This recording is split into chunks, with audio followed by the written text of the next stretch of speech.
Shalom, selamat pagi. Mau sharing, dari kemarin kita mau sharing tuh gak keburu aja bikin rekaman. Pagi ini saya mau sharing sedikit apa yang beberapa hari yang lalu saya baru dapat pada waktu saya ngobrol sama teman anak saya. Jadi dari ngobrol-ngobrol itu salah satu hal yang menarik buat saya adalah pada waktu kita bicara ngobrol tentang apa sih arti keberadaan Tuhan dalam hidup setiap kita. Jadi pada waktu kita ngobrol itu kita ngobrol tentang banyak hal. Tapi ada satu hal yang menarik tuh pada waktu kita bahas tentang apa sih bedanya Kristen, agama yang saya sekarang peluk, dengan agama lain. Dari bahasan itu anaknya baru umur kelas 2 SMP. Tapi saya menarik karena ini anak tuh kritis dan dia mau belajar.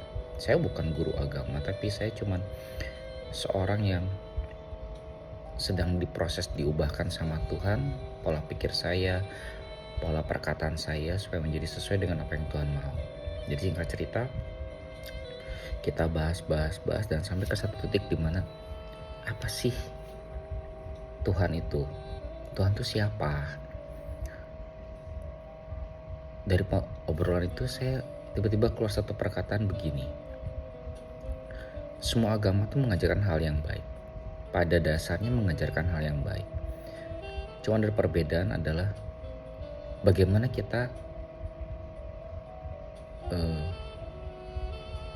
memfungsikan Tuhan itu dalam hidup kita. Semua agama sama, menjadikan Tuhan sebagai penguasa tunggal dalam hidup kita, mengakui bahwa Tuhan itu selalu merancangkan yang baik, gak mungkin merancangkan yang buruk.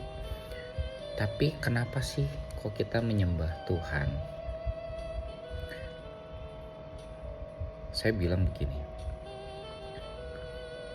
kalau Tuhan itu bisa terlihat, Tuhan itu bisa kita bisa kita raba, bisa kita dengar suaranya dengan telinga kita, maka apa bedanya Tuhan sama manusia?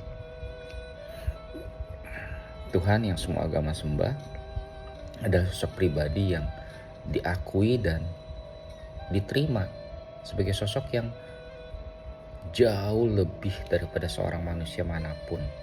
Dia lebih hebat, dia lebih dahsyat, dia lebih berkuasa. Kalau Tuhan itu bisa masuk dalam akal pikir